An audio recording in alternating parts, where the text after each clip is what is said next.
Pemirsa, sebanyak 38 staf khusus Gubernur Sulawesi Utara terima SK.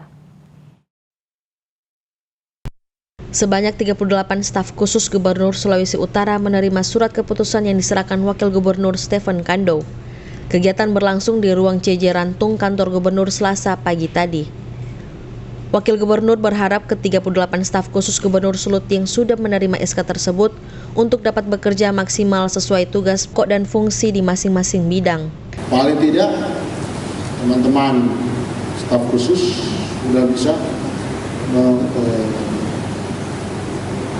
elaborasi lebih lanjut bagaimana cara kerja, bagaimana selera, bagaimana mindset yang ada di otaknya Pak Gubernur.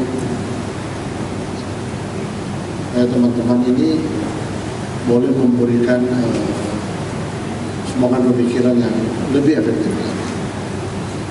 Saya yakin dengan latar belakang yang luar biasa, pengalaman-pengalaman yang luar biasa, jam terbang yang sudah ada, saya yakin staf khusus ini mampu memenuhi harapan-harapan itu. Nantinya, dalam setiap kegiatan Pemprov, staf khusus bisa mendampingi gubernur sesuai dengan bidangnya masing-masing. Paul Bawole melaporkan untuk Kawan TV.